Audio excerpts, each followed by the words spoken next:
بسم الآب والابن والروح القدس الإله الواحد آمين.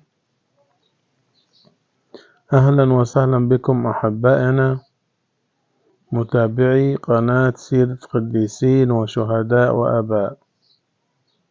نقدم لكم اليوم سيرة شهداء كنيسة النوبارية الذين استشهدوا في 4 مايو 1990،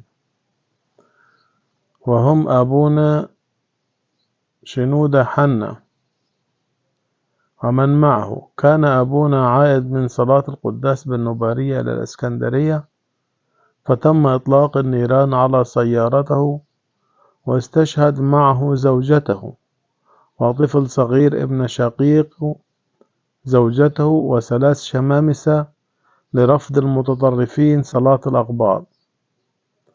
والشهداء هم أبونا شنودة حنا عوض وزوجته الشهيدة تريزا إلياس، والطفل الشهيد الشماس مايكل ابن أخت الشهيدة تريزا، والشماس بطرس بشرى، والشماس سامي عبده، والشماس جمال رشدي.